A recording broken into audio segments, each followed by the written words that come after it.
नमस्कार साथियों, पिछले वीडियो में हमने हड़प्पा स्थल के बारे में जाना। आज हम बात करेंगे मोहनजोदड़ो के बारे में। मोहनजोदड़ो ये पाकिस्तान की सिंध प्रांत में लरकाना ज़िले में स्थित है। पाकिस्तान के सिंध प्रांत में लरकाना ज़िले में स्थित है। मोहनजोदड़ो का शाब्दिक अर्थ है मृतकों का टीला। ठीक है, इसे प्रेतों का टीला, सिंधु का टीला भी कहते हैं। अब देखिए, हम बात करेंगे पूरी सिंधु घाटी सभ्यता में दो नगर नियोजन को देखते हैं तो पश्चिमी नगर नियोजन और पूर्वी नगर नियोजन। पश्चिमी नगर नियोजन जो था वो दुर्ग था। क्या था? दुर्ग टीला। और पूर्वी जो टीला था वो एक सामान्य टीला था। ठीक है, यहाँ पर पुरोहित वर्ग निवास करते थे और पूर्वी टीले में सामान्य वर्ग, श्रमिक, मजदूर, है ना, वो लोग निवास करते थे। दुर्ग टीला को स्तूप टीला भी कहते हैं। क्यों? क्योंकि कुषाण काल के राजाओं ने वहाँ पर स्तूपों का निर्माण कराया, इसलिए इसे स्तूप टीला भी कहा जाता है। दुर्ग टीले में क्या मिलते हैं? देखिए, सभा भवन, स्नानागार, पुरोहित आवास और अन्नागार। इनकी विस्तार से परिचर्चा भी हम करेंगे। ठीक है, और पूर्वी टीले में कुछ टीले मिले जिन्हें नाम दिया DK, VS और HR, है ना। और यहाँ पर HR टीले के संदर्भ में कुछ बात कही है कि HR टीले से हमें क्या मिली है? कांसे की नर्तकी की मूर्ति मिली है। कांसे की नर्तकी की मूर्ति मिली है। ठीक है, और अब ये जो दुर्ग टीला है, स्तूप टीला है, इनकी हमने बात करी थी कि भी इसे स्तूप टीला कहते हैं। क्यों कहते हैं? क्योंकि कुषाण काल के राजाओं ने इसे स्तूप बनवाए, इसलिए स्तूप टीला कहते हैं। ये महत्वपूर्ण तथ्य है, ये बात ध्यान रहे आपको। अब हम स्नानागार, सभा भवन, इनकी एक एक करके बात करते हैं। देखिए, मोहनजोदड़ो में जो स्नानागार मिला है उसकी लंबाई लगभग 11.88 मीटर थी और उसकी चौड़ाई 7.1 मीटर थी और गहराई 2.43 मीटर थी। मतलब लंबाई कितनी थी? लंबाई थी 11.88 मीटर और चौड़ाई कितनी थी? 7.01 मीटर और गहराई कितनी थी? 2.43 मीटर। इसके अंदर सीढ़ियाँ भी बनी हुई थी, उत्तर से दक्षिण तक इसमें सीढ़ियाँ बनी थी जो उसके गहराई, उसके तल तक जाती थी। ठीक है, ये सीढ़ियाँ बनी हुई थी उत्तर से दक्षिण। क्लियर? ये है स्नानागार के संदर्भ में बात हो गई।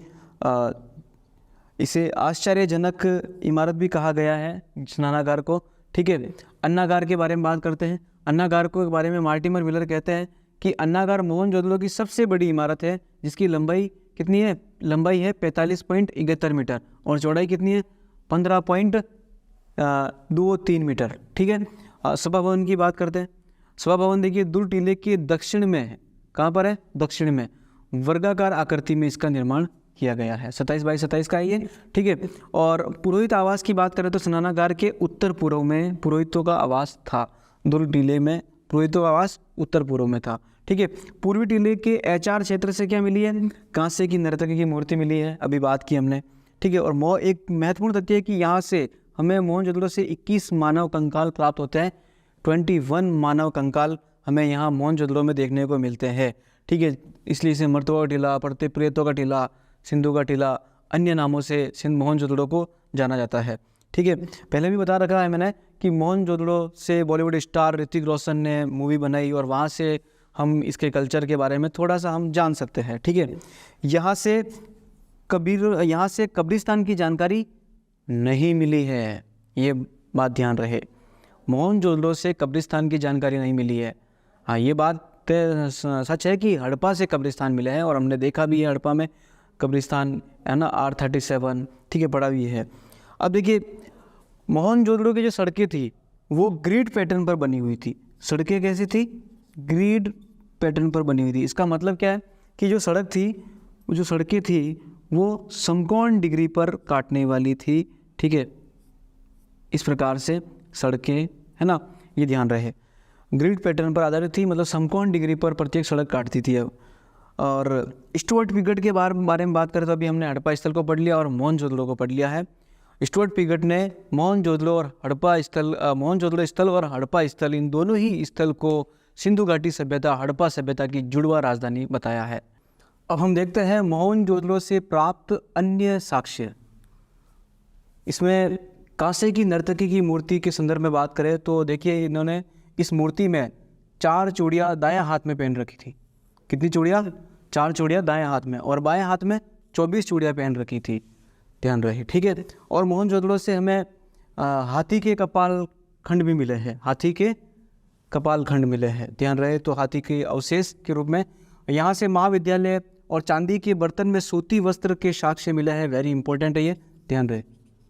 चांदी के बर्तन में सूती वस्त्र के साक्ष्य कई बार एग्जामों में पूछा गया है, परीक्षाओं में, ठीक है। हाथी का कपाल खंड की बात करी, और मिट्टी के हल की आकृति यहाँ देखने को मिलती है, ठीक है। मिट्टी के हल की आकृति यहाँ देखने को मिलती है। सीप की स्केल मिली है, और नर कंकाल जो मिले हैं, इन कंकालों में बालक की मृत्यु का कारण क्या बताया? मलेरिया रोग बताया है। बालक की मृत्यु का कारण मलेरिया रोग बताया है, ये ध्यान रहना आपको, ठीक है। बालक की मृत्यु का कारण मलेरिया रोग बताया गया है। और सर्वाधिक भारी बटखारा यहाँ से मिला है, मतलब जो मापने का, जो तोलने का जो बाट होता है उसे बटखारा। तो सर्वाधिक भारी जो बटखारा मिला है वो कहाँ से मिला है? मोहनजोदड़ो से मिला है।